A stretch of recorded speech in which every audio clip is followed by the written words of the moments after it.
Assalamualaikum warahmatullahi wabarakatuh. Perkenalkan, nama saya Stabita Firdausi.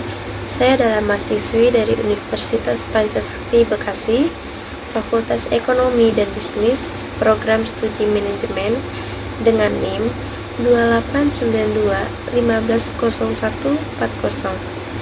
Video ini dibuat guna untuk memenuhi nilai tugas ujian akhir semester mata kuliah Ekonomi Manajerial dengan dosen pengampu Ibu Wina Sarikusumaning Tias, SIP, SEMM. Di sini saya akan menjelaskan materi mengenai oligopoli dan arsitektur perusahaan. A. Pengertian oligopoli. Oligopoli adalah suatu bentuk organisasi pasar di mana penjual atas sebuah produk yang homogen atau terdiferensiasi jumlahnya sedikit. Bentuk organisasi pasar oligopoli paling banyak terjadi di negara industri, seperti Amerika Serikat. Contohnya, untuk homogen adalah aluminium dasar dan baja. Untuk produk terdiferensiasi contohnya seperti mobil, sereal, rokok, dan sabun.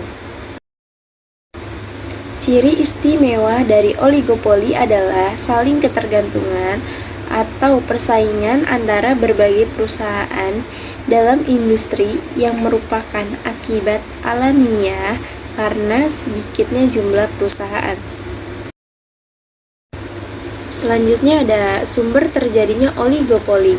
Yang pertama ada skala ekonomi yang bisa dicapai jika jumlah outputnya cukup besar. Lalu ada kebutuhan investasi, modal yang besar, dan input yang terspesialisasi untuk dapat masuk ke industri yang oligopolistik. Selanjutnya ada adanya hak paten pada perusahaan.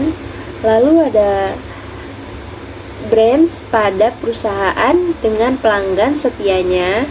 Lalu ada kebijakan pemerintah yang memberikan hak monopoli bagi perusahaan tertentu.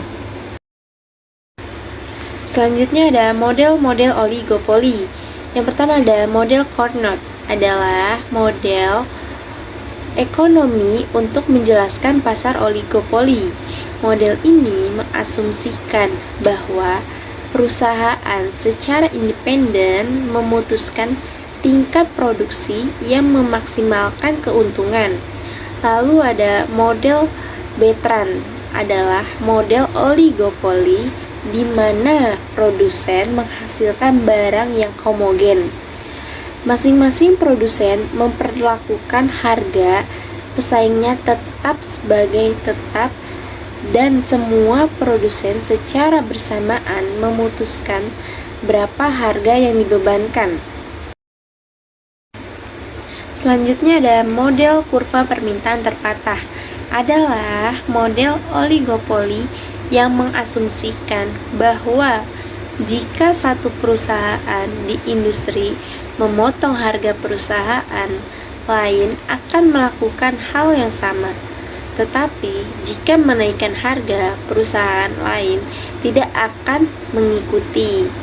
Selanjutnya ada kesepakatan kartel, adalah gabungan perusahaan sejenis yang bertujuan mengendalikan produksi, persaingan, dan harga gabungan partai politik yang memiliki tujuan yang sama. Persekutuan antara dua pihak atau lebih.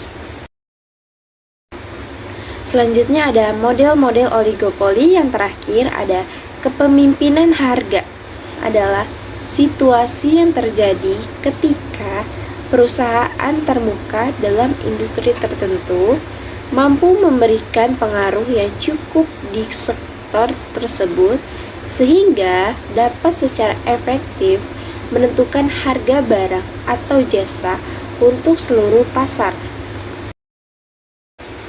Selanjutnya ada implikasi efisiensi oligopoli.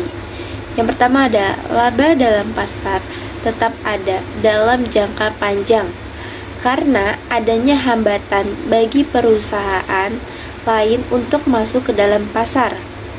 Kedua, ada oligopolis tidak berproduksi pada titik terendah kurva Leitch-nya. Ketiga, kurva permintaan memiliki kemiringan yang negatif. Keempat, jika memproduksi barang terdiferensial dapat berakibat banyaknya uang yang dihabiskan untuk iklan dan perubahan.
Cukup sekian materi yang bisa saya sampaikan. Selebihnya mohon maaf. Terima kasih.